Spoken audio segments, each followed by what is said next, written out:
All right, ladies and gentlemen, episode 57 of the podcast with Esperanzita.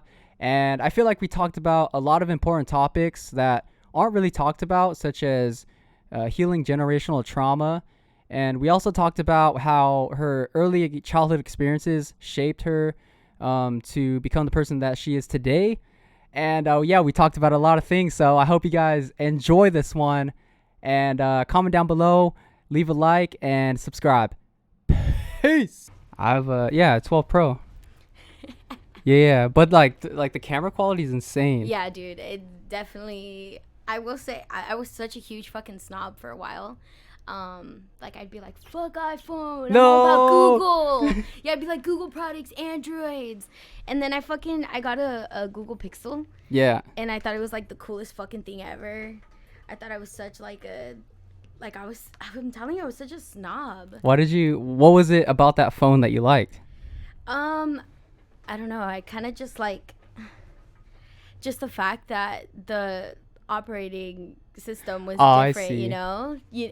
I just really fucked with Android in general, and like the Google Pixel, at that time, like I just, I have Google Drive. I use Google for everything. Yeah, it just made sense. Yeah. And I was like, yeah, I really wanted to be like a vlogger, and I was like, I need to get a phone with a good camera. And the Pixel, I don't know why, I just thought it was like the best phone. And then I switched to iPhone, and I was like, what the fuck? Like, everything is just iPhone. Yes. Like the way the ecosystem is, it's like you can airdrop stuff. You can like it's so much. Yeah, it's so much better. Yeah, no, it's really funny looking back at it now that I have an iPhone, because I feel like an iPhone is really a good tool for like creators.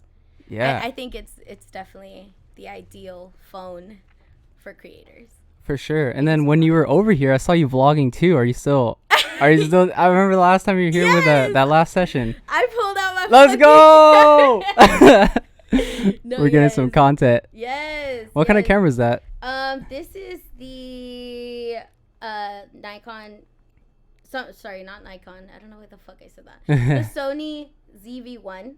It's like a low ass camera. Like it's when I first got it, I got it because I wanted to get a DSLR, but I couldn't really afford a DSLR, and I was just like looking into cute little, compact cameras, and this one came up. Yeah. Now that you say that, like, I remember getting a credit card. I think the max was like $500, and I bought a DSLR with that. Oh, you did? Yeah. It was like the Canon like T3i or something like that. Okay, yeah. But that was like when I was like 18, so that was probably like 6 years ago. Damn. And yeah, photography has been a passion of mine as well. And for you, what is it about photography or vlogging that you really enjoy? Well, honestly, I'm just all about fucking moments. Like I love being able to like look back at a moment and look. I have so much footage, whether it's on my Pixel or my iPhone or this camera. Like I just have so much footage of just me being with people that I fuck with, or just me being by myself. And like I love visuals. I love like anything that evokes that emotion, or like of that, anything that brings me back to that moment. Like I just love. And so like when I first was looking into getting this camera, I was more focused on the aspect of like, I want to be able to create 4K video without having to have a DSLR camera. Now I'm starting to realize it didn't even matter. I think this camera was definitely not a necessary investment. I could have used my phone. I could have kept using my phone, because like, I mean, I have all this 4K footage, but like I don't take the time to edit it. Dude, well that, and then 4K takes so much space on the memory card. I'm starting to see that now. Yeah. I'm starting to see that now. I'm barely catching on, like fucking a year later. It's okay. Dude, 4K, I feel like 4K is still kind of new. Like people aren't really using 4K. Yeah. Well, at least on the iPhones they are, but as far as DSLRs and like stuff video like editing. Yeah. Even like processing and editing 4K takes like a lot of power. Yeah. No, for sure. But like adding on to what you're saying, the memories and stuff, like you can have memories stored in a in a hard drive. That just blows my mind. Yo, it's fucking crazy because like if you think about it, I mean, I don't have any old like footage from when. Thank you. There you go. Thanks, dude. With my short ass. I don't have a lot of like I remember when I was young, my dad had this like camcorder, and he would pull it out for like everything. He'd take videos of us, and like we'd always have like those disposable cameras, like, and at one point I even remember him having a Polaroid camera, and it was just like, I don't know where any of that equipment is. Like, I don't know what happened to it. I just don't have any memories from. I remember him like, you know, taking those images and those videos and stuff, but I never saw them because I don't know what happened to them. And so now as I get older, and I have my own child, he's 4 years old, I want to be able to just document everything. And like, it's funny because like, if you look back into my Google, like that's one of the reasons why I fucking loved Google, because at the time I had like a little iPod, and like way before I could ever afford getting myself my own cell phone, I had this iPod that Which iPod was it? The Touch or the Nano? Yeah, it was the iPod Touch. Yeah. Okay.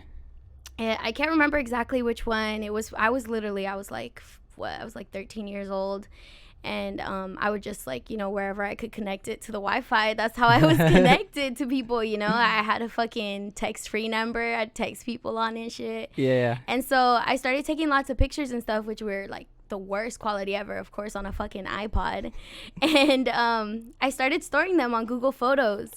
And I realized, like, oh shit, I could just keep using Google Photos. And like, I love how like intuitive it is, how you can just go in and like search pictures up by people's faces and like by dates and stuff. Like it's really cool. It keeps everything organized. And I think that's what I love about living in this age, is just how easy it is to store all of that, you know? Yeah. It could go both ways though, because I feel like I have too much footage and photos, and like it's a lot of clutter. Yeah. But it's okay, because like if I'm ever gone, my son's gonna have like all this stuff to look through, you know? Yeah. He could really go down a rabbit hole and be like, yo, what the fuck was my mom doing? And find out.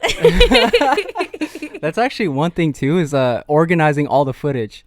Do you have issues with that? Yeah, Because dude. I do too. I am just not an organized person Yeah. at all. So that's definitely something. It's funny because I always tell myself it's going to be different. Like when I first got this camera, I was like, yes, I'm going to organize all the footage. Like it's going to be great. But no.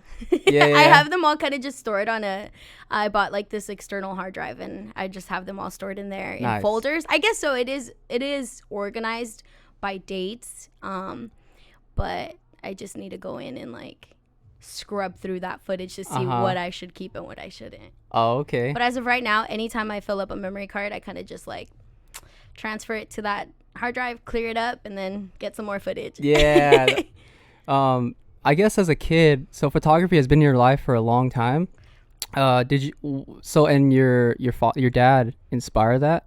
Was there any like were you watching YouTube or? Yeah, dude. A lot. Hell yeah. I grew up like watching vloggers, like of all sorts of creators, not just like photography or videography, but just all sorts of creators. And I think there's definitely I'm a huge romantic, dude. Like I'm a huge fucking romantic. I love that feeling of nostalgia. I love being able to talk about just you know, just everything. And I feel like that's just one aspect of it. But yeah, I definitely grew up watching a lot of vloggers, and like even like I remember like growing up and wanting to be a blogger before I wanted to be a vlogger. Yeah, like back in my Tumblr days. Because shit, Tumblr, dang. Yeah, Tumblr was a whole different like it really it like instilled that mentality of like wanting to be a certain aesthetic, you know? No, for sure. Yeah. You'd follow people, like you'd be scrolling and you'll see like a dope ass photo, and you'll be like, wow, I like that vibe. Yeah, it's a vibe. That's my new identity. No, but yeah, I've definitely been inspired in lots of ways, but but not just for videography or photography. Just like I said, just like living in the moment, romanticizing that. Did you grow up in Santa Maria? Yeah, actually. Yeah. Well, I was born in Santa Maria, and then we moved to Lompoc when I was about like 8 years old.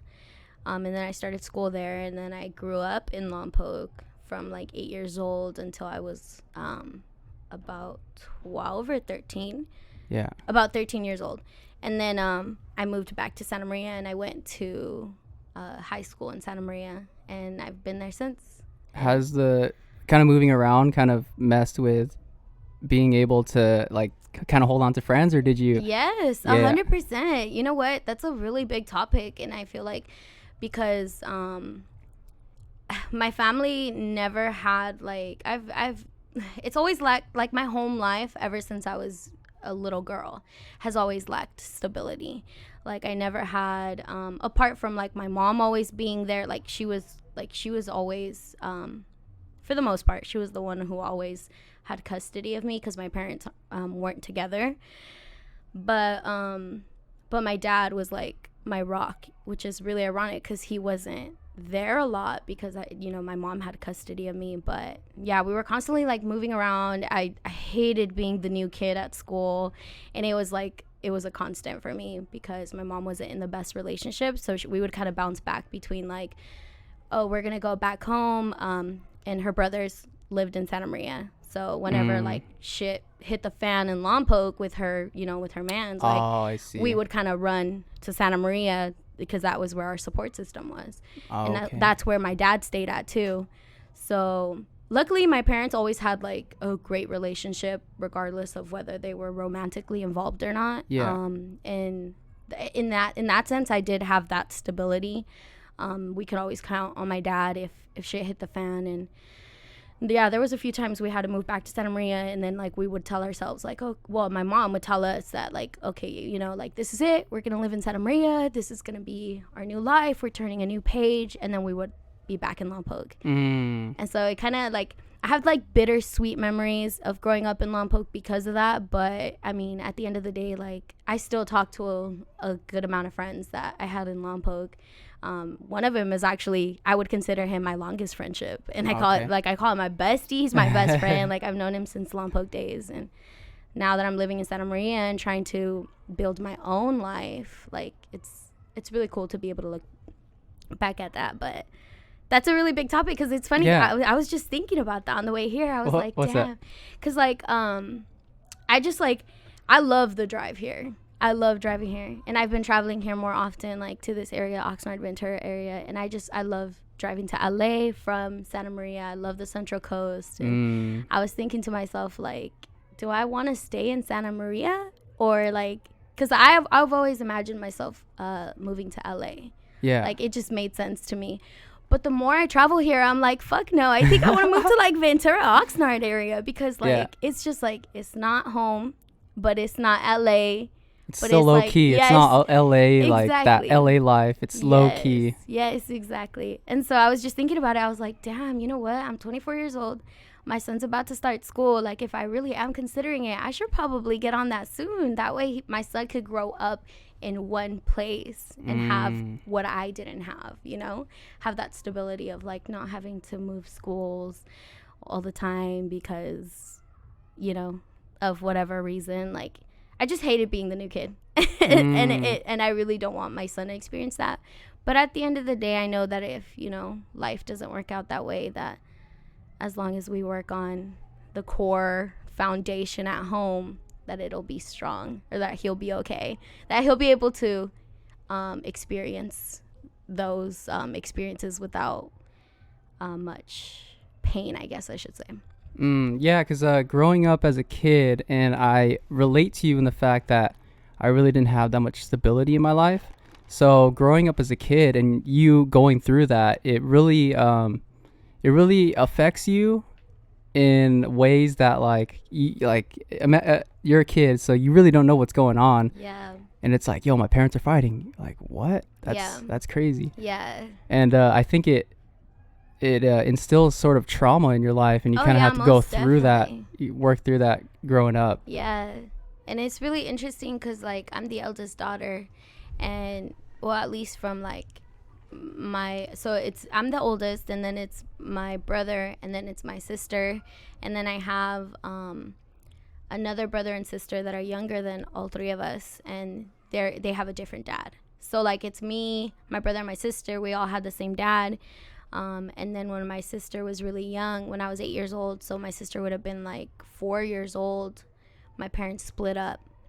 And after that, my mom got together with this man who was abusive, but he's the father of 2 of my siblings. And so, like, it's really interesting being the eldest, and it's also frustrating because, like, I feel like I have that parental obligation to guide my siblings to a path that's going to be the best for them. Mm-hmm. And I've only recently started to realize that, like, I can't always control every aspect of their life, especially, like, when it comes to overcoming that trauma, because, like, they each have their own perception of what we lived, you know. Like, my sister was 4 years old, I was 8 years old when we moved to Lompoc.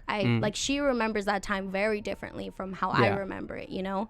And I was a lot more like, aware of the situation than she was. So it's like, it's 2 different perspectives. It's many different perspectives because there's 5 of us, you know.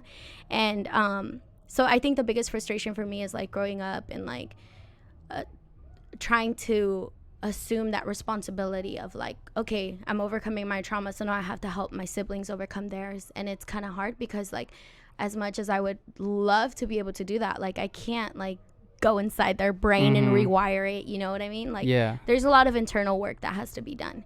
And I feel like I've gotten to a place where I have a good head on my shoulders in that sense, where I have an outlet to heal myself through. I have a good support system. I have a good, like, I have a really good, like, internal dialogue about the whole situation, you know. And I feel like that's something that my siblings, not all my siblings, can, I don't know, I guess, relate to. So it's kind of a weird journey. Well, and also one thing that I learned from just that whole experience with growing up as well is how it taught me to be self-sufficient and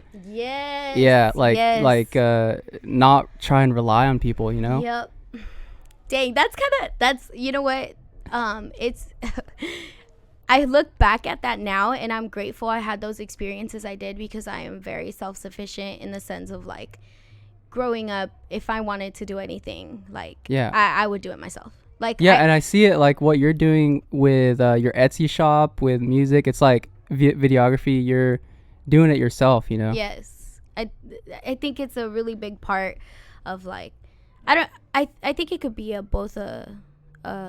it definitely is something that drives me and motivates me every day, but it's a huge opportunity as well, because I feel like it takes me a long time to get to a mind space where I can be like, okay, I need help. You know, like, okay, I have this vision that's a little bit too big for my expertise to create, so I need to I guess, like, reaching out and stuff. Outsourcing, reaching out to people, collaborating. That's always been, like, an opportunity of mine, which I feel like this year I've been branching out a little bit more. So and at least with creating, you're doing a lot of stuff. And is it just because I see, like, some sort of spiritual side of you as well? Like, that's from what I see. So where does that come from?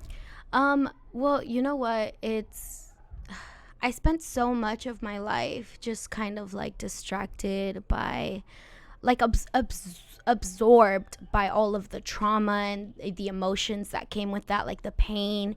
And I would like to consider, like, I always refer to, like, the first stages of that trauma as, like, me being unaware.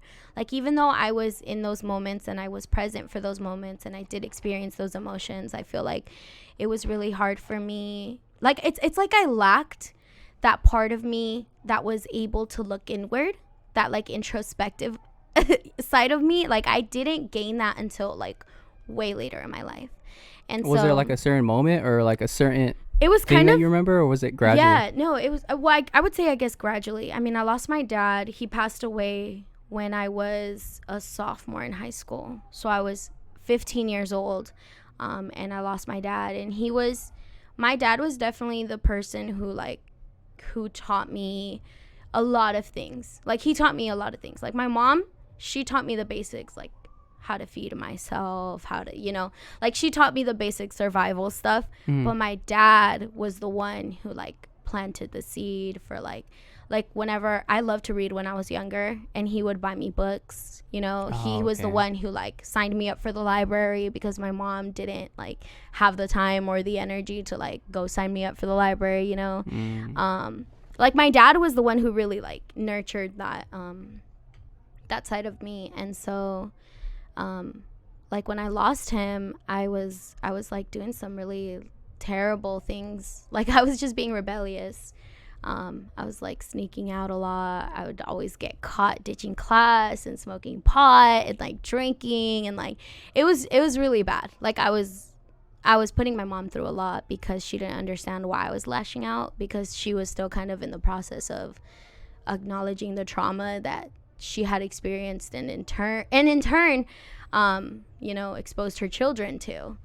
And I feel like my mom's still kind of in that stage of her life where she's like barely like acknowledging it. But it wasn't until like 4 years after my dad passed away that, like, because okay, when my dad passed away, he went into a coma. Like, we knew he was sick since I was like really young, because he had cirrhosis of the liver, and he lived with it for a really long time. But I remember like going to parties and stuff, and like it was like a constant topic of conversation amongst my family that my dad was sick.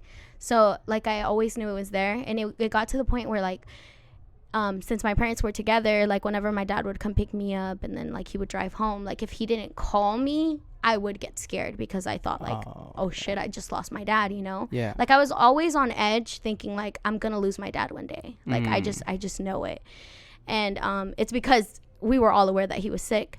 And then when he was finally passing away, like, I was kind of like in the beginning stages, I would care a lot for my dad, and I would like look after him, and I was like really like I was present. I was more present. Then as I started getting older, I started getting a little lost in in really bad coping mechanisms. So like hanging out with the bad crowd, and then like just like indulging in stuff that I shouldn't have been indulging in at that time in my life. Like, those were very important formative years that I should have spent. Like, I look back, obviously when you're older, it's really easy to look back and be like, oh, I should have done this and I should have done that. But in those moments, it's hard to do that. Because you like, because you're how do I explain it? You're just in the moment. Yeah. And so it's like all those bad experiences, like kind of like, it drained me. And then I got to a point where like, so my dad when he passed away, we already knew it was coming. Like, I remember we were planning my quinceañera, and my dad would like, whenever we would talk about my quinceañera, my dad would be like, baby girl, like, don't plan for me to be here, because like, I know I'm gonna die soon. Like, I just know it. And I would always like brush it off, because like, I grew up telling myself like, oh, my dad's gonna die soon. And so I got to a point where I was like, nah, like, I started repressing that. And so whenever he would like vocalize these concerns, like, hey, like, I need to like mentally prepare you for what's about to happen, I would kind of be like, Dad, you're silly. Like, you're not gonna die. Like, don't think like that. Like, think positive. Like, it was very it was like a coping mechanism. And then when he actually like got sick and he landed in the hospital, like the last day he was actually like conscious and alive and like having a conversation with us was on his birthday. And like at that time he was already really sick, and he should have been like on a different diet. He should have had to live a different lifestyle, like something that would have made like the last few like months, the last couple years of his life like a lot more relaxing. But he was still working. He was working construction. Like, he was still eating the foods that he shouldn't have been eating, that are not that great for your body when you're supposed to be healing, or at least recovering, at least resting. And like, so his last meal was enchiladas, and like that has a lot of spice in it. So like I just remember like us having like our last meal together, and like the next day he just didn't wake up, and he was in the hospital for like 2 weeks on life support, and then he passed away. And during those 2 weeks I mourned him.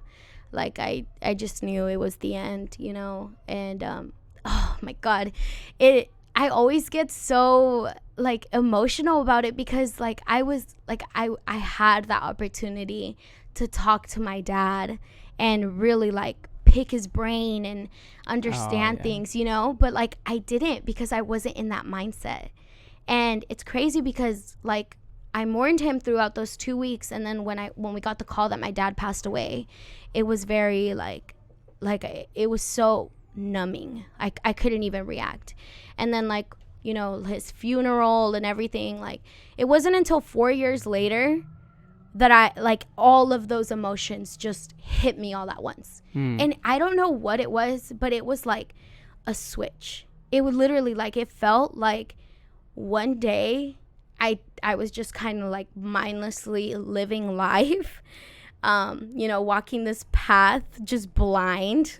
And then the next day I let missing puzzle piece that allows me to like be introspective and to analyze that part of, you know, analyze my experience just being a human, like and like to accept the fact that my perception is really all in here. You know, my experience in life, it's all based off of your own perception. And so like it finally clicked for me. And like when was this again? This was when I was like 18 or 19 years old. I started like being more passionate. I started getting into art. I was taking like an art class when I was in high school, and I just like I started hanging around friends that like I was in drama. Also, I was in the drama club, and like before hanging out with the drama with my drama club friends, I was hanging out with like other friends that didn't really nurture that side of me.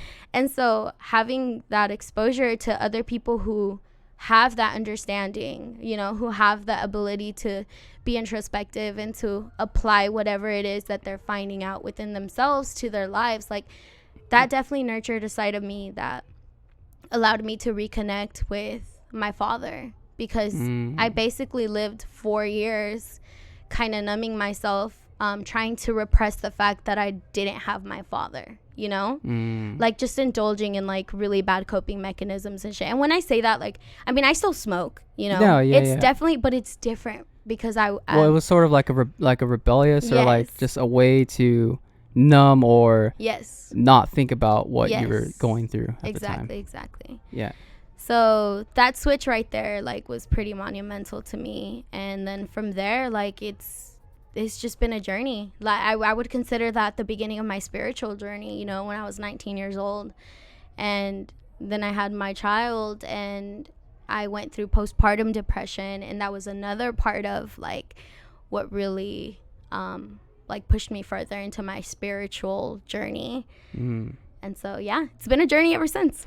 So when you had that switch that happened, do you remember like what it was that was it, hey, I'm living my life in a certain way, I shouldn't be doing this anymore? Or was it like I need to start doing more stuff that I love to do? Yeah, it was kind of all of that, to be honest. Like I was getting really into art. I started learning about just spirituality in general, and like reading books. Were you reading books? Well, I was more because we went to church a lot when I was young, and my mom's Catholic and my dad was Catholic too, but he wasn't big on like church or anything. And then at the time when I was in high school, I was dating this guy who was Christian, and he would take me to youth groups with him. And so that kind of opened the door for me to question religion. I mean, I would always question like being in church. I would always have these questions like, why are we here in church? Like as a kid growing up? Yeah, I did my confirmation, I did my first communion, like you know, Bible study, all of that. Like we did it. And like anytime I was in those classrooms, I always felt so like, I just like, it felt so like unreal. Like it just like, wow, that's interesting. I just couldn't believe, like, it's so I don't know how to explain it. Like, I would kind of like sit back with this like really arrogant mind view of like, what are we doing here? Like, really, we're like studying this. Like, it was never something that I felt passionate about. And it wasn't until I started getting older that I started really questioning, like, okay, well, why did I feel that way, you know? That's exactly how I felt with going to school. Like, because when I was in school, I was like, why am I here? Yeah. Why are they trying to teach me stuff that I really don't, that I'm not passionate about? Yeah. So yeah, that's, Yeah. I can relate to that. No, yeah.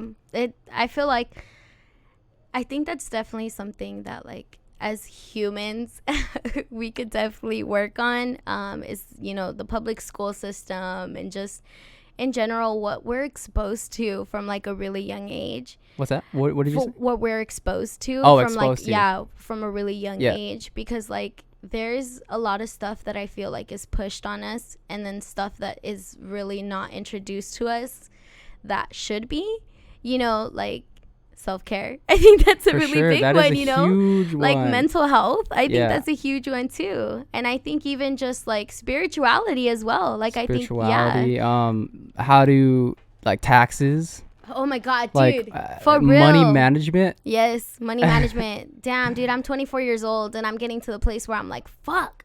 I needed to learn money management, because as of right now, I kind of just throw my money away, bro. That's how I live. With like fucking $4 cup of coffee. Fuck it. Sponsor the podcast, Starbucks. Hey, sponsor the podcast. Starbucks, espresso. But I kind of want to get your opinion on just like the religion part of it growing up, or your perspective. Was it you being there and you questioning religion? Did that kind of shape your views on spirituality today? Like, how did, like, I think it definitely so I think I've always been curious, and that definitely, like, I'm glad that I did my first communion. I'm glad I did my confirmation. I'm glad that my mom you know, pushed me to do these things because it was her religion.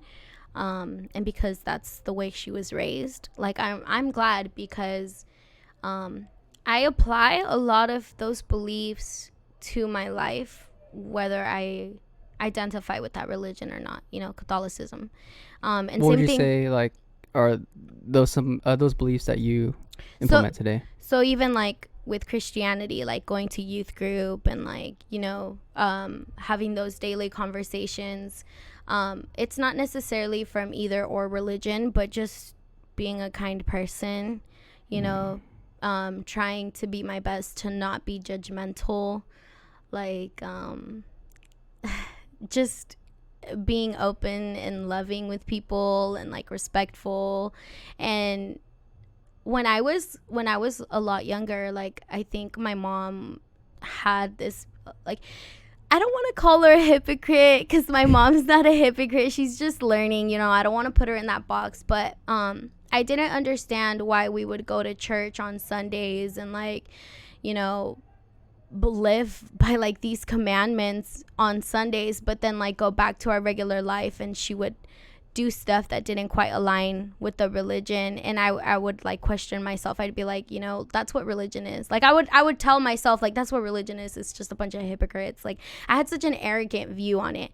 And then, like, looking back at it now, I realized that religion is, honestly, it's just a guideline, you know, for people. Everyone has their own moral compass. Like, everyone has their own way of doing stuff. And I kind of, like, growing up, I started reading a little bit about Buddhism, and I started reading a little bit about like it was here and there. I never really fully dived into any specific religion, but I just knew Just that had an open mind. Yeah, I had an open mind. Yeah.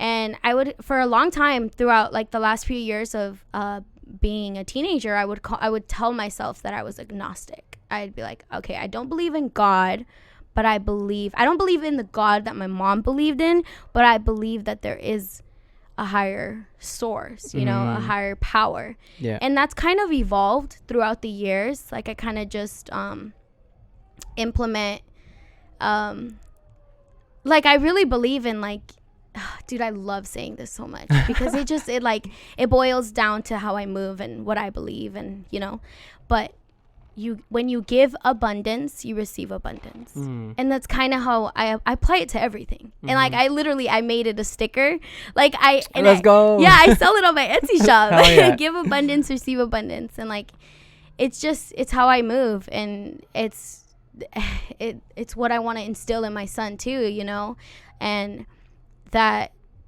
like being selfless and just being kind to people whether they need it or not, being able to just give without expecting to receive, because you know that the universe is going to give back to you in one way or another because you're giving that out there. Yeah.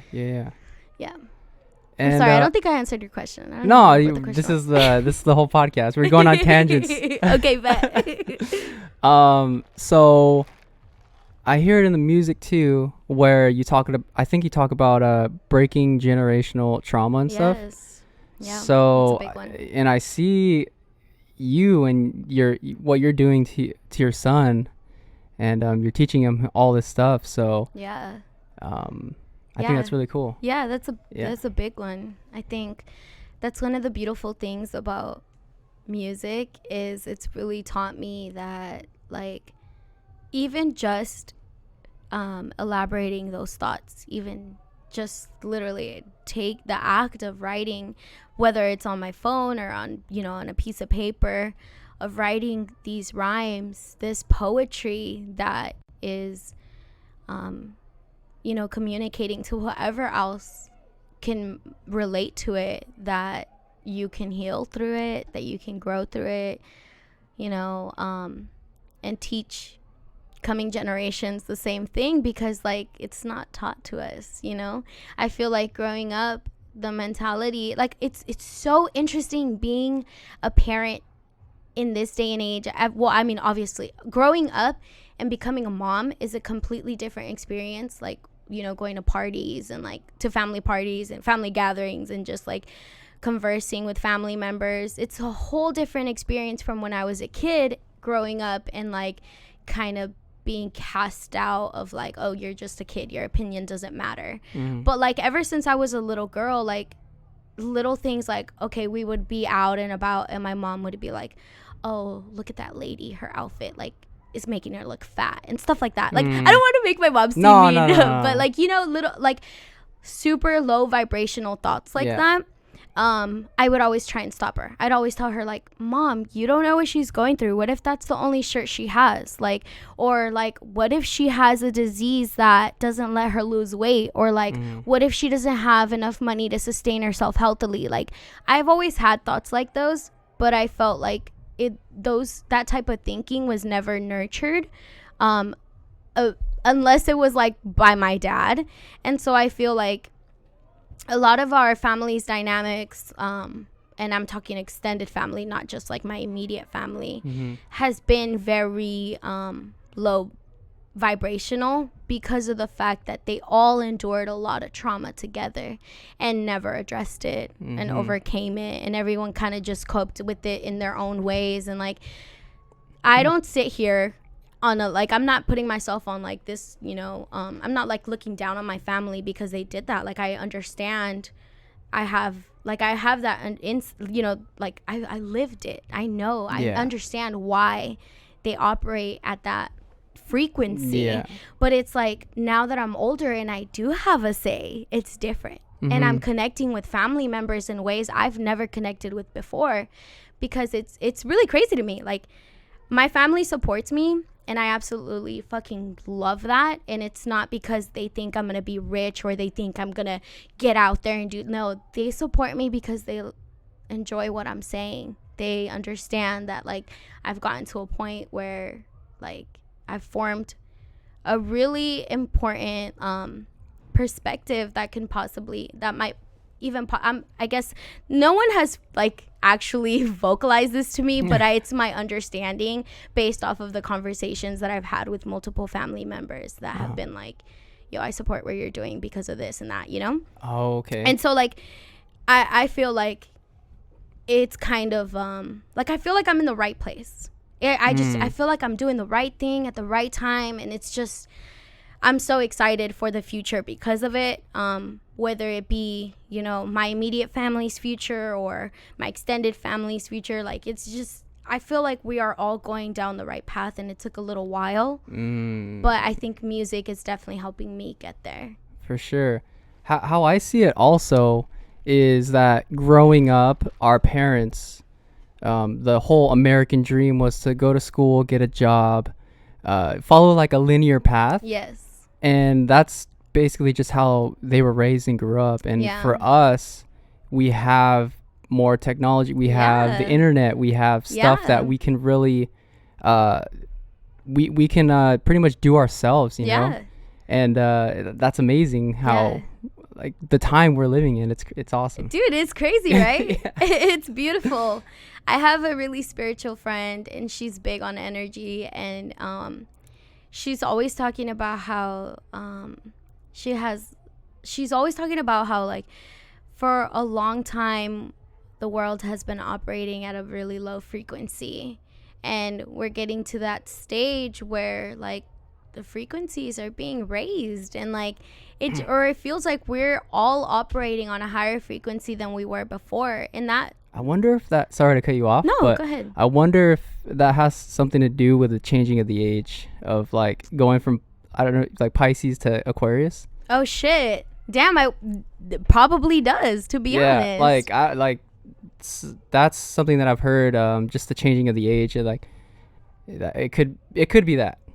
You're right. Yeah. It could be that. That's what I love about this universe is like there are so many aspects that you could look at, you know, to compare and contrast. But regardless of what way you look at it, like we're constantly evolving, and we're definitely in a different time that we were when we were little kids, you know, and our parents were going through shit. So yeah, it's beautiful to be a part of the now and have a voice and like kind of like your own wisdom to whether it's pass along to your parents or your siblings or your friends, your cousins, whoever the fuck it be, you know. It's a beautiful thing. And one thing I wanted to ask you is about being an artist and having a kid. Yeah, dude, that's hard. Well, I mean, okay, it's hard in the sense of like if you look at like the blueprint of being an artist, you know, like I feel like we live in an age where there are so many independent artists. Like they're like now is like we are really set up for success. Yeah. For anyone who's willing to share, you know, whatever you create. Like you have so many resources at your disposal for fucking free, you know? Like it's crazy how that part of us is really being nurtured, and so like in that aspect of itself, like I think being a parent doesn't make a huge difference because those resources are still available to you. However, in the aspect of like wanting to fully invest into like my career, you know, wanting to lock in all those hours at the studio and like because I don't like time management. Time management. Yeah. That's a huge part of it. Like right now my son is 4 years old, and these are like some of the most important years of his life, you know? So like I feel like I kind of bounce back in between like, no, but I have to go all in and like I have to give it my all because otherwise what am I going to provide for my child when he's older? To like, no, I need to take a step back and just be present for my child, you know? And it's kind of like finding the right balance of like you know, putting my energy, it's finding the right balance in time management. And plus with work and stuff too. Yeah, definitely. Yeah, plus with work. Dude, don't even get me started about work. Ugh, man, I wish I could just like breathe and earn money. For real. Yeah, no, that's definitely one of the things that has been heavy on my mind since I started making music. And it's not even just like making music to make money, but just like the mentality of getting to a place in my life where I have multiple streams of income so that I can just enjoy my life. You know, whether it be making music, whether it be fucking vlogging, whether it be fucking traveling, like living my home life, whatever the fuck it is, like just yeah. That financial freedom that we all, I guess, can strive towards. Yes 100%. That's definitely I you know what, I feel like it's a common like topic of conversation nowadays, where people are starting to see that financial freedom is definitely attainable if you just put your energy into it, you know? Yeah. Your energy into securing those right streams of income, whatever works for you in whatever way. And also, I think it was the Lyra podcast where we're talking about how doing what you love to do, you'll meet people that you're supposed to meet. And it's like like you said, everything is in line with what you're doing. Yeah. As long as you're happy. Yeah. That's all that matters. Yeah, dude. Yeah. Like, you could even if you're not. Like, I mean, I work retail, and I feel like my first job ever was in the food industry. And I was actually listening to a podcast episode where you were talking about how it was your first job too. Little Caesars. Yeah, dude, I fucking hated Little Caesars. Dude. You worked there too? Oh, yeah. I hated it so much. Which one did you work at? I worked at the one in Santa Maria. There was one in Santa Maria on Main Street. Oh, okay. I'm pretty sure all my Santa Maria peeps watching this, y'all know which one I'm fucking talking about. Yo, that shit was hella fucking stressful, bro. Yeah. Yeah, I did not like Little Caesars at all. Yeah. But in retail, I got a whole different experience, like, in the workforce, because I like got into retail management because I'm a really good like people person. So I feel like it was really easy for me to like excel. And it's such a trip. It's such a trip out because like I always had the mentality of like, okay, I'm gonna go to work, cash this check, like that's all I'm here for. But then like when I'm at work, I'm still growing in ways I didn't think I would grow because of the constant interactions that I'm having with all these other people, you know, whether it be a customer, someone walking by the store, or like, you know, my coworkers. Like, there's just so much that you can learn when you apply this like mentality of being a student of the universe versus just experiencing it or like being a victim of it. You know what I mean? You said that so well. I feel like it's a huge, it's like it really makes like a difference. being a sponge and just soaking up experiences or actively searching for like those experiences. Yeah.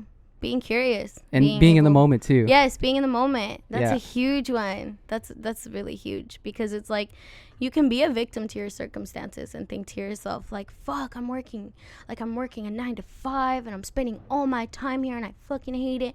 Or you could just be like, well, I'm working towards financial freedom and I'm at the point in my life where I haven't reached it yet, and I understand that I'm working towards it, and I'm going to savor every moment leading up to it, because I know that every moment is teaching me something regardless. Yeah. You know? Yeah, it's the thing where it's like what you ask for in the future, or what you're doing now is what you ask for in the future, pretty much.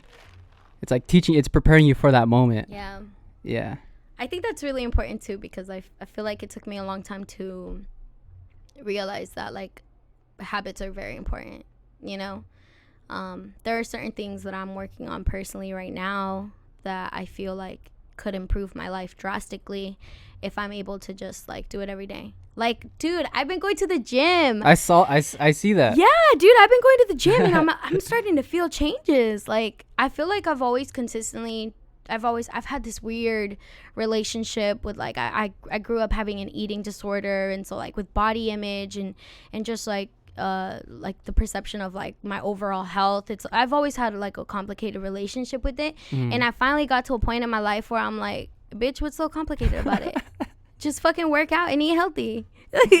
And feed your mind, you know? Like that's how I feel about it now. And so like I've been going to the gym consistently for now about a month. Let's go. Now about a month. Yeah. Hell yeah. And like I'm starting to see changes in the way like my clothes fits. I'm starting to feel changes from like the first time I worked out to like now when I go and do my workout, like it just feels like I'm getting stronger, and like it's really empowering. It really is. It's so fucking empowering. I feel like working out and just taking care of your body and your mind, you have a better, like you have how would you put it? It's like it gives you like a sense of control. Control and fuck, I'm losing my train of thought. Sense of control. What's the word I'm looking for? Fuck. Help me out here. There's I literally like sense of control, just like kind of this like inner peace that you're like I don't know. Well, it's like the more healthier you are, the better you can perform with other aspects of your life. Yes. It's like, yeah, I have more energy to do this. Yes. I have more energy to. Yes. Yeah, exactly. Yeah. No, that's major, because I think one of the things about being a mom that makes me like one of the guilts, or one of the things that evokes this like feeling of guilt, is not being able to keep up with my son. And because he's freaking crazy. He has lots of energy. He's like this little bubble of energy. So sometimes he'll be like, Mom, like, let's run over there and then run back. And I'm like, you run, I'll stay back here. So I want to get to a place where I'm like, fuck it, let's go. You know, run with him, I'll race you over there. Like that's more his dad.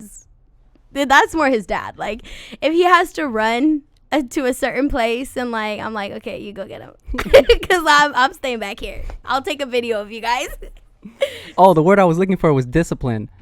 Yeah. Yo, I definitely am learning that. Yeah, I am teaching myself that, because I feel like for a long time that's a major thing that I lacked. I feel like it's a constant thing where I would like pick up hobbies or pick up new passions and then just like give up instantly because I didn't excel the way I wanted to. That's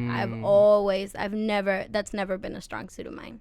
So now that I'm a mom, I'm starting to see that like I can't just be living my life like that, you know?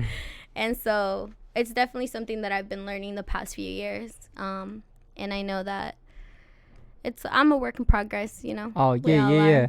So just getting started too. Yeah, just getting started. You're just getting started. Yeah.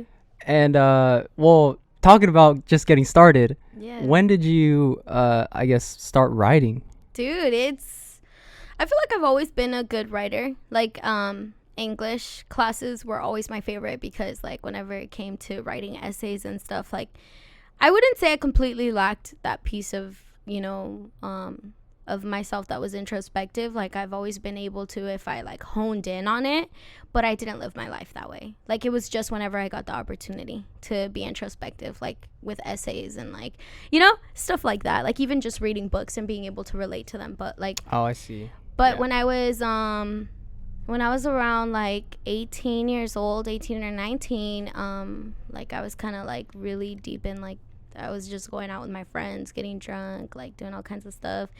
And we just freestyle. We just freestyle, drunk freestyle. Fuck yeah, hell yeah. It was fun. And then I kind of just like I didn't really like pay attention to that part of myself that could like flow until I was going through postpartum depression. And that's when I was like, fuck it, I'm gonna just write a song. And I wrote a song. Like I wrote a rap, and I was like, oh shit, like wow, I can rap. Yeah. Yeah. And so like so I would say like postpartum depression, during that time I was like 20 years old. So what year was that? That was like 2017. 2018. Okay. Yeah, 2017, 2018. And then 2018 I started collaborating with people, like had my first few collaborations, and like people just kind of like trying to teach me the way like the industry works. And then like 2019 I started releasing music a little bit here and there, like on SoundCloud and stuff. And then 2020 I dropped Dale, and that was like a major stepping stone for me. And I did my first music video ever, and it was, I wanted to ask you about the music video, and well actually Dale too. Yeah.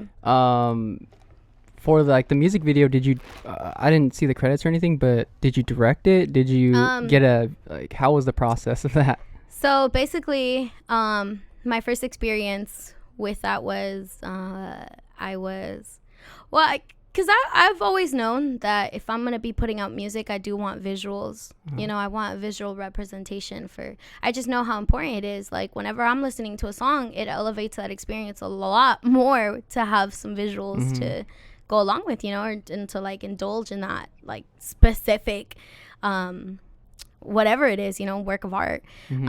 So I've always known that I wanted to do visuals and stuff. And so, like, but just the way that, you know, I work, like, I don't have any sponsors, obviously. I'm barely like the money that I am making, like, I use it to survive and to sustain myself and my family, you know. So I never really had extra income to invest into that.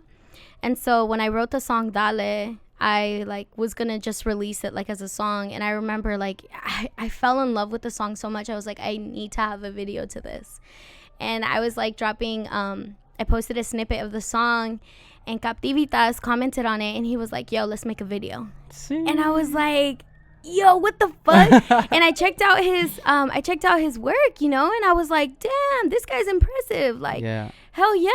Whatever the fuck he's gonna charge me, I'ma pay. And that was my first time. And, like, he reached out to me, and he was like, all right, so this is how I like to work, you know, like, it was a very, like, collaborative effort. He, like, laid out the treatment for me, and then gave me input to whatever I wanted. But it was a collaborative effort. Like, we just, like, went off of, I told him the main ideas that I wanted, the main themes that I wanted, and yeah. And then the day of, like we planned out the treatment together, but a lot of it was him, to be honest. Like, I did give him a lot of creative control, just because, like, I was so excited to work with him, and I love the aspect of, like, you know, making it a collaborative effort. Yeah.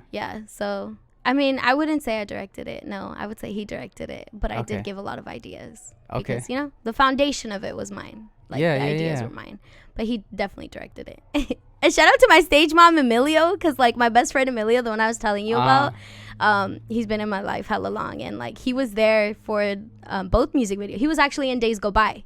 So that's him. That's him? Emilio. Oh, okay, yeah. Okay. So he was there for Dale, and, like, he definitely like, he was doing my hair, he was doing my makeup. That, like, him and, like, my friends were helping me out in so many different ways. Like, it wasn't just me, and it wasn't just Juan that was directing it. Like, it was a collaborative effort in every way. And you had the two of you, like, sitting on the couch. Yeah, that was both you, right? Yes, it was. So fucking funny, dude. Wait, was that Emilio? No, it wasn't. I'm so sorry. It was not Emilio. It was shout out Sol, Soledad. She's so beautiful. She's one of the video vixens, if you will, from Dale, and we put her in a button-up shirt and just got her from behind to make it look like a male figure. Oh, yeah. Okay. But the concept of that, of us sitting on the couch, that came from Juan, because he was like, yo, I think we should include, because, you know, in the song Dale, where I'm kind of just like that middle part where I'm talking about how women are constantly judged. He was like, I feel like, because he had the concept of, like, a couple sitting on the couch watching the music video and thinking, like, what is this shit? Like, you know? Yeah. And so that's where that came from. So that part was basically, like, that couple on the couch being, like, judgmental, like, ew, what is this? Like, what is she talking about? Like, yeah. So we used Sol for that. She was one of the girls in there, and we had an extra button-up shirt. She's like, he was like, well, let's just put it on her. So yeah, that's that. Hey. And then for at least for Days Go By, just the fucking visuals, bro, like, and the shots, dude. It was dude, fucking shout out Captivitas, Juan Leon, you the goat. So I sent him the song, and instantly he called me and he was like, bro, like, you showed people you can rap. Now you showing people you can sing. Like, we have to make visuals to this. And so it was very romantic, you know. Days Go By is a very like, romantic song, and he just wanted to evoke that feeling, and that's what he saw. And Emilio wasn't supposed to be a part of the video, but originally my baby daddy was going to be in the video, but it didn't work out that way. And I asked Emilio last minute, like, hey, are you down to be in the video? And he was like, yeah, what the fuck, I'm down. So he came through, and we drove out to the Carrizo Plains. And wait, is it the Carrizo Plains? Damn, I can't remember the name of the location. But we drove out there, and Juan brought his family. Like, oh, wow. Yeah, so his son is actually in the video. Oh, in so that, okay, that's Juan's son. Oh, okay. Shout out Ollie. Yeah, yeah, so it just worked out, like, beautifully. That whole experience, I love Juan and his family. His wife was there. They had their infant daughter. They brought their infant daughter and Ollie. It was all 4 of them. And we just spent all day shooting. Wow. We're out there in the hot sun. And you had like different outfits too, huh? You brought? Yeah. We brought like a few different outfits with us. It was a lot of fun, and I'm definitely looking forward to working with him again. Yeah. And I guess for Miggy, how did you guys end up connecting? Yo, that's fam. Miggy. That's Shout my brother. Out Miggy. So I was kind of like, I mean, up until now, you know, basically what I do is I just find YouTube beats. I write, book some studio time, release it. That's my process. Yeah. But Miggy was my first real, like, collaboration with a local producer. He reached out to me on Instagram, and he was like, yo, I made this beat. I could hear you on it. You want to use it? Use it. If not, then fuck it. I was like, okay. That sounds like Miggy. Yeah, that's literally and I just wrote to it, and that's how 23 came to be. And just like and then I asked him, I had Here We Are and Diosa that I wanted to drop as part of it too. And I was like, yo, do you mind if I it's funny because like when he sent me the beat, the file was called 23, and I was 23 years old at the time. Oh. Yeah. So when I wrote it, I was like, fuck it, I'm gonna call it 23, because that's what he named the file. Yeah. So that's how that was titled. And I asked him, I was like, do you mind if I put this this project or this song on as part of an EP and drop it? And he's all, fuck no, do what you want with that song. Like, yeah, do it. And so, yeah, I dropped it. And then, like, any opportunity I got to perform and shout him out, like, it was just like, yo, the real Miggy. And I wanted to keep working with him. And, but just, like, my time management wouldn't allow me to, like, come down here and visit and, like, work with him.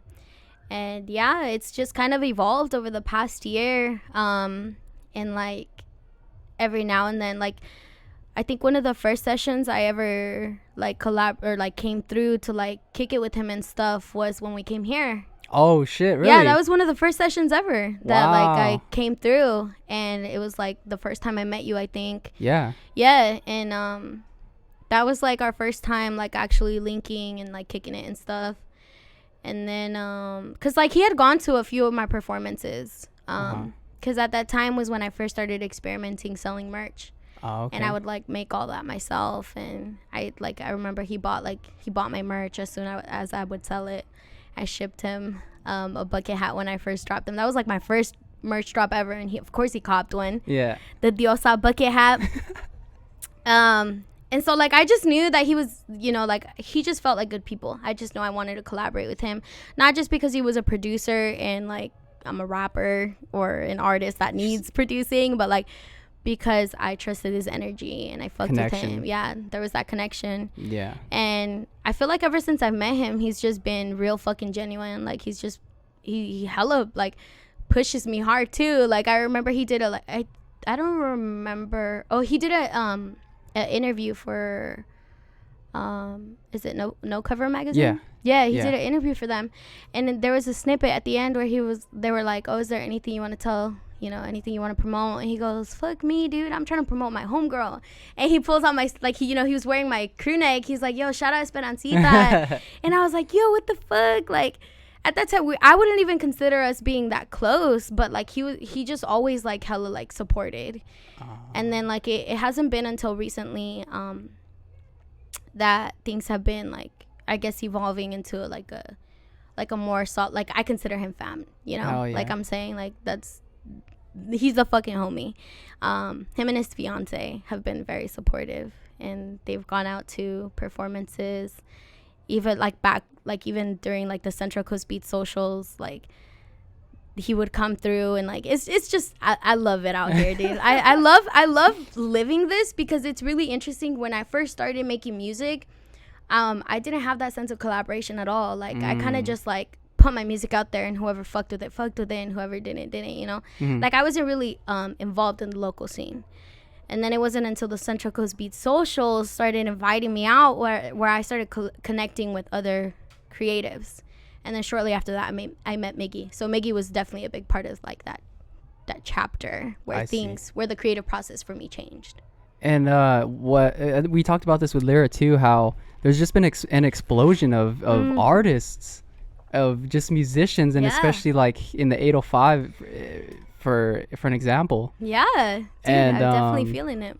And there are just so many people to work with, to create with, and it's just an amazing time. It is. Yeah. I fucking love the 805, dude. Anytime I have any performances, I'm just over the fucking moon, because like I just am so proud to be a part of this area and just like be able to connect with people in this area doing the same thing. Like it's a whole culture, you know. It is, yeah.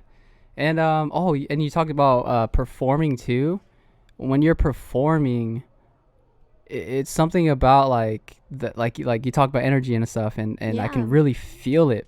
Yeah, it's palpable. It is palpable. You can like, yeah, and it's crazy. Just like the way the crowd like reacts to and stuff. It's super amazing. I think it's because, you know, my lyrics are very, like, my creative process is very vulnerable, very transparent. Like whenever I'm writing songs, like I am a meticulous writer. Like I can knock out a verse if you need me to in an hour. You know, like, okay, you need this done in an hour. Yeah, I could spit something dope.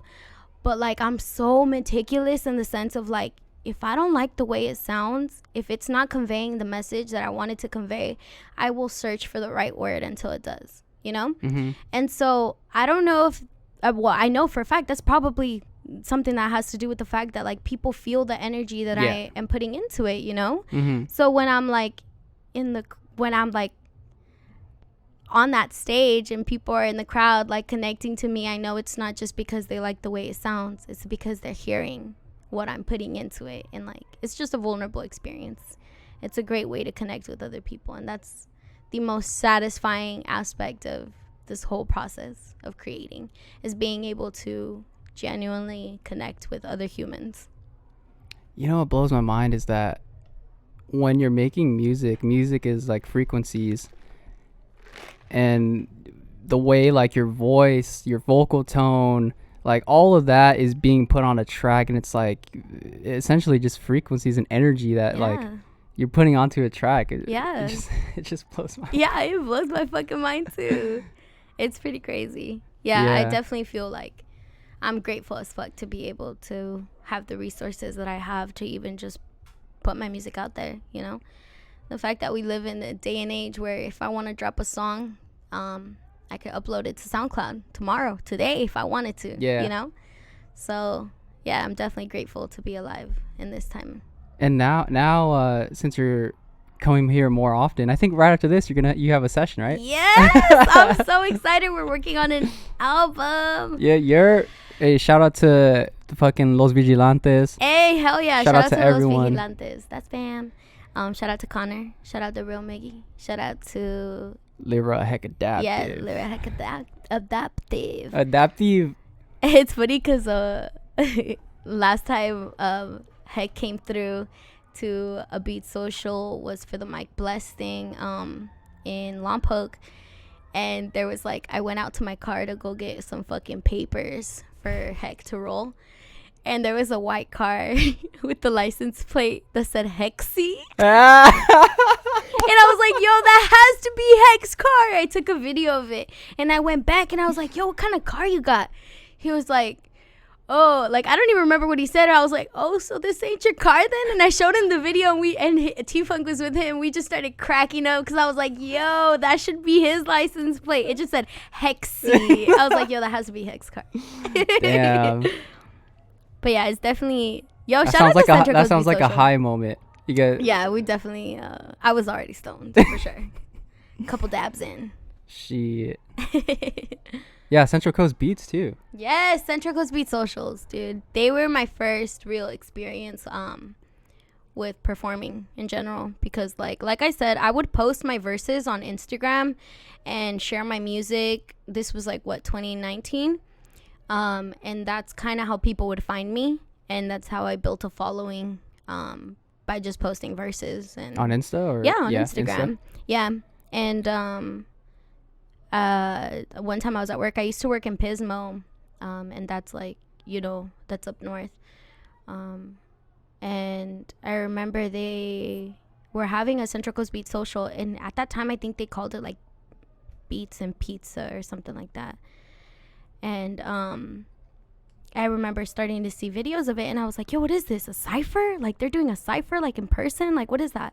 And so what they would do is a week in advance, they would post a beat, and they would invite people to these gatherings and be like, whoever wants to write to this beat, just show up and perform it. And so like I started seeing them do that, and I was like, whoa, they followed me and I followed them back. I was like, fuck it, And then one time I posted a verse. I was at work, and I posted a verse that I had come up with like that morning, and Jesse DM'd me. Jesse DM'd me, and he was like, yo, like he commented on my verse, and then he DM'd me. He's like, yo, come through.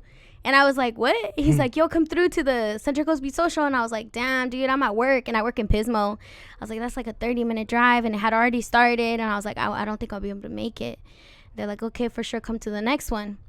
And I think it was like, I can't remember when it was, but I was scheduled to work that day too. And I was like, fuck, can't go to that one either. But they posted the beat. Shout out Bobby No Style. He produced this beat called Rich Man.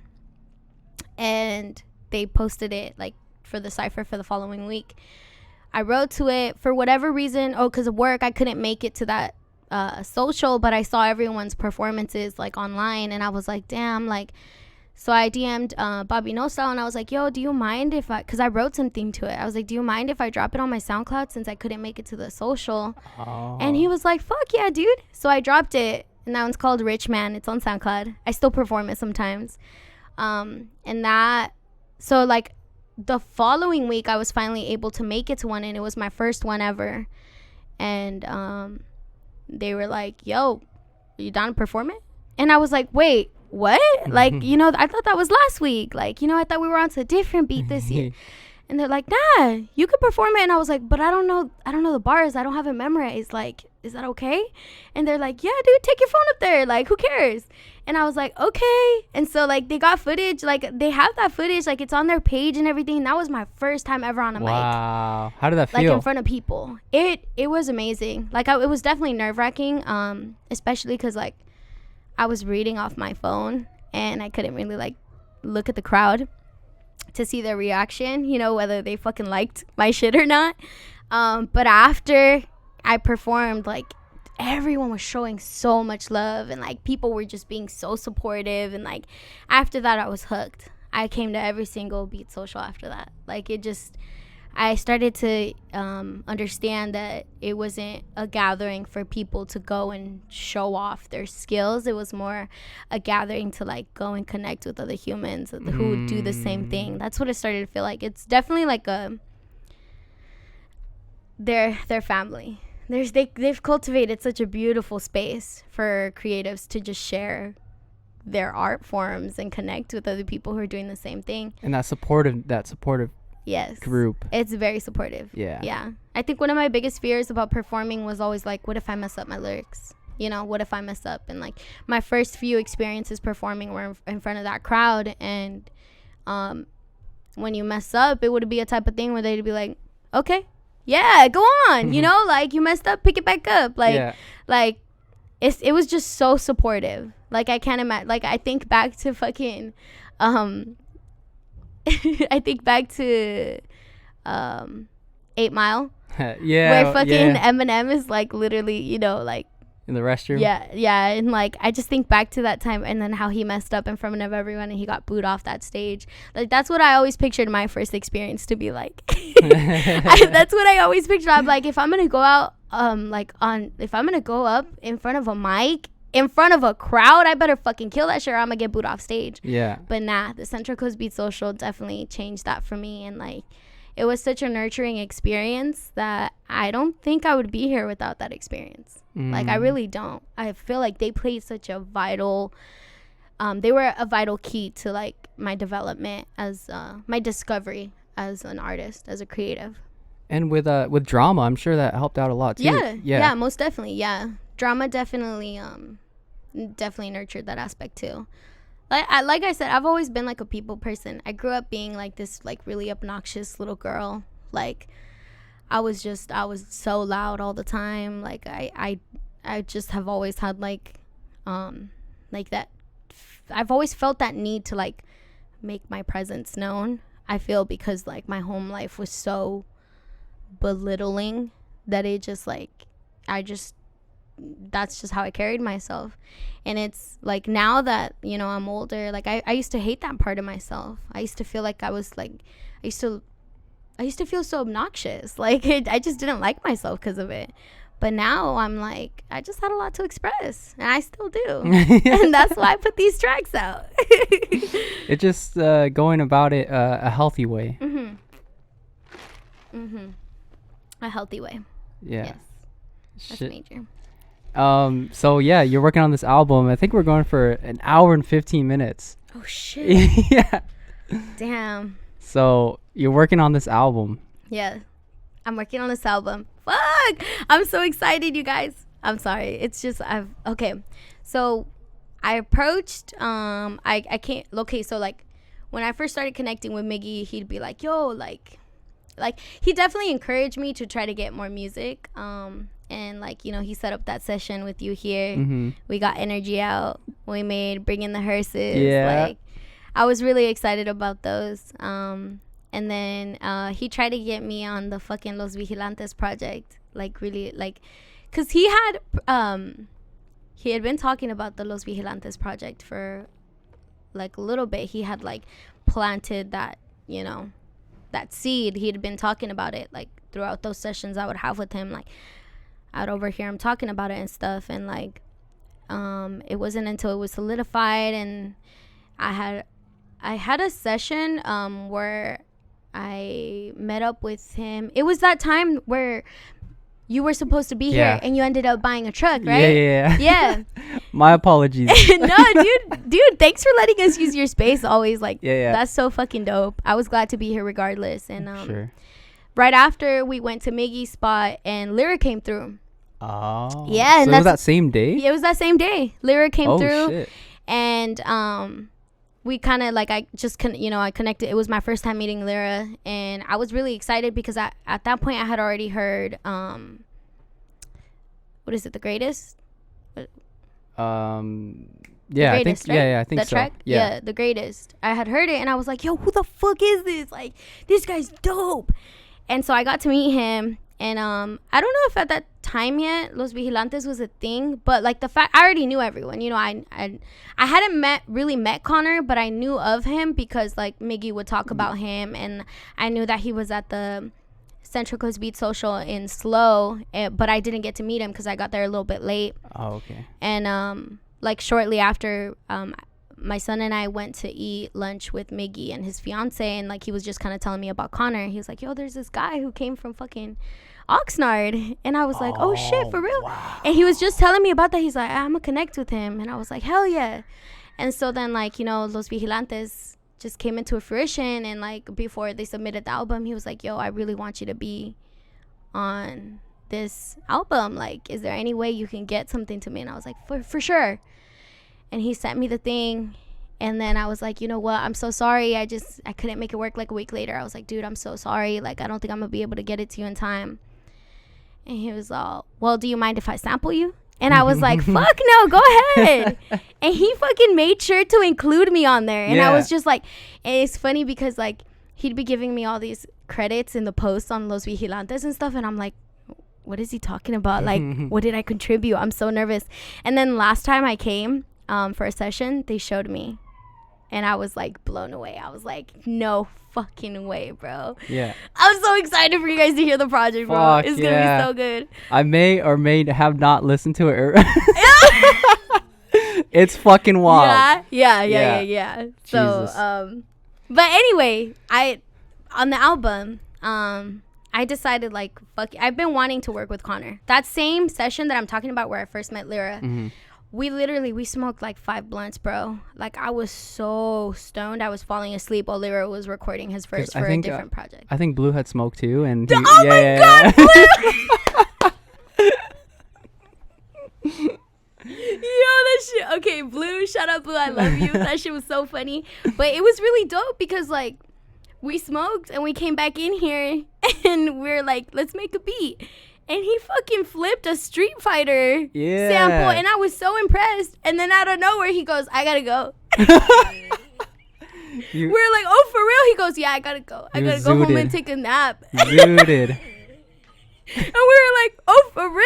Like, we were all in the, like, we were ready to work. So you guys were vibing, huh? Yeah, and he was like, I gotta go take a nap. We were like, okay. And then we were leaving, and I kind of was like laughing about it. I was like, yo, like Blue was stoned, huh? And Heck was like, yo, he doesn't really smoke like that. And I was like, oh shit. Yeah. I was like, we smoked hella. Fuck. Yeah, but by that I can imagine, because like, I mean, I'm a heavy smoker, and by the end of that night I was like, fuck. I'm telling you, I was falling asleep while Lyra was recording a verse. Oh fuck. Yeah, I was literally asleep actually. Oh, shit. We had pizza, I was stuffed, I was high. And then we were supposed to meet Connor later that night, and it was going to be my first time, like, actually, like, you know, shaking his hand. And I was, like, I remember him having a phone call with Miggy and being like, oh, yeah, we can meet up, like, at 11. And it was, like, 10 or something like that. Or, like, maybe, like, midnight. It was, like, it's supposed to be a late-night sesh. I was like, yeah, I'm down. But then, like, I was falling asleep, and I was like, Miggy, I'm so sorry. I'm going to go home. Yeah. Like, I got a long way home. I have a 2-hour drive. Mm-hmm. I know if I stay any longer, I'm gonna have to spend the night. And at that time, I wasn't planning on spending the night. So I had to leave, and I didn't get to meet Connor. And so just recently, I was like, you know what? I want to work with Connor and Mickey. Like, I just want to do it. So I presented this idea to Connor, and we got on a phone call, and he was like, hell yeah, let's do it. And so this album is the first time that I get to collaborate with the producers and be a part of that process. And like, I'm coming out here once a week. This is like my 3rd week coming out here. Yeah. And we're gonna make it happen. We're gonna drop this album, and I'm so excited to share it with everyone because I'm definitely putting a lot of myself into it. Excuse me. But yeah, so it's been a fun experience, being able to just be a part of the process. As opposed to just like writing to a beat and then putting it out in the world, you know. Like it's beautiful to be a part of it. And then you know, Heck, he's not a part of the project per se, but he's definitely a part of the project in the sense of like he's always there for those sessions. And he's a close friend of mine, so I love having him there. I love his energy. He's very uplifting, supportive. That's how I feel about everyone out here, to be honest. Everyone I've connected with and like linked with.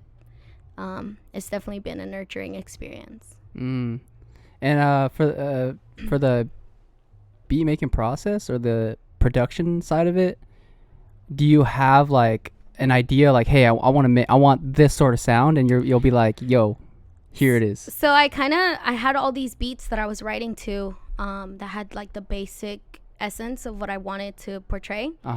And I kind of just presented those to both Connor and Miggy, and we're kind of just like remaking beats and adding our own, you know, our own flair to them. Yeah, our own sauce. Sauce. But I would say the first 2 sessions I've had with them was very like the first one it felt really organic. It felt really like, wow, like we got a lot done, and I just like, I was really proud of the work that we got done. And then the second one, like in the middle of the session, I didn't feel prepared. I didn't feel like I just felt like I wasn't really in it, like fully, like with my energy, because I was having trouble conveying what I wanted to, like, because I have no knowledge of music theory. I have no knowledge of how, like, even with singing, I need help. Like, I have, what I think would really help me is, like, learning how chords work, and, like, I think that would really elevate my creative process, because as of right now, it's kind of just vibes, bro. Whatever I think sounds good. Well, dude, fucking hearing days go by. Yeah, days go by. The fucking ending. Oh, that's Melly. That's Melly? Yeah, a lot of people think that's I thought it was singing. you. No, you I was guys. like, yo, I cannot sing like that. I was like, yo. No, I cannot sing like that. That's why, I don't know. I think you were there for that performance at the 805 Live. Yeah, 805 Live. The Ventura Beach House, I think that is. Is that what it is? Yeah. I think it is, yeah. Yeah, the Ventura Beach House. I don't know if you noticed, but yeah, I didn't perform that last part, because that last part is not me. It's my homegirl Melly. Shout out Melly Farias. Shout out Melly. Yo, she's out in Chico right now. I love her to death. She's actually gonna be on the project. I don't want to give too much away, but she's gonna be on the project. Let's fucking go, mates. Yes, let's go. All right, well, I think yeah, dude, I'm sorry I hella talked. No, dude. That's what we're here for. That's what we're here for the people to get to know you. Thank you, dude. I really appreciate you having me. And, like, I love what you're doing here. Dude, your comments, like, on YouTube, that really means a lot to me. Dude, it really of course. does. Yeah. I love being able. I think it's really cool that you're out here doing your own thing, you know, like, making shit happen. But I think it's even cooler that you're using your platform to elevate our area, because, like, you know, you're having conversations with real people, you know, that are part of this community. And I think that's really dope. Giving people a voice and stuff. Yes. Definitely. Like, it definitely, you have a lot of content. Like, I literally, on the way here, I was listening to, I listened to OG David James episode and Connor's episode on the way here. Oh shit. I was listening to your music today in the morning. I was like working out. I was like, yo. Hey, thank you. I appreciate the support. But yeah, it's really cool, because it's one of those things where if I just want to indulge in some energy, I could just pull up your podcast, click on a random episode. Well, appreciate it. Yeah, of course. And yeah, where can people, like, find your Etsy shop? Oh yeah. Y'all can find my Etsy shop, Esperanzita Creates. You can search that up on Etsy, or you can follow me on Instagram at Esperanzita Creates. In my link tree, it'll link you to my website where I sell merch, and it'll link you to my Etsy shop where I sell stickers. Yeah. Oh, one last thing about the merch. Yeah. How, like, the style and the lettering and stuff, what inspires that? Like, I just come up with the ideas, like, on the spot. I look at reference pictures, but it's all kind of just been, like, it's just been on brand with, like, my interests. And, like, right now my favorite color is purple, so I feel like I incorporate that color into my merch a lot. To all the stickers, the Old English font. I got Diosa tatted on me. Oh shit. Diosa in Old English font, because, like, that's one of the tracks that's a part of Raíces, and Raíces means roots. So it was just kind of like one of those projects that's, like, laying down the roots of what I can do. And those are all just songs that I wrote, like, by writing fucking verses to beats that I found. Of course, excluding 23 with Miggy, because he approached me with that. But it was the same process, you know. I just wrote to an already made beat. And so that's, yeah. I don't know, just, like, everything is just, like, the foundation, the roots. It's just the aesthetic I'm feeling right now, I guess. It might evolve into different font, different colors, different, you know, style. But as of right now, that's just where I'm at. I'm excited to see where it goes and what you're doing. So thank you. Appreciate it, guys, and everyone, and you as well. Dude, appreciate thank you so much. Shout out to you guys for listening to this whole thing. Peace. Deuces.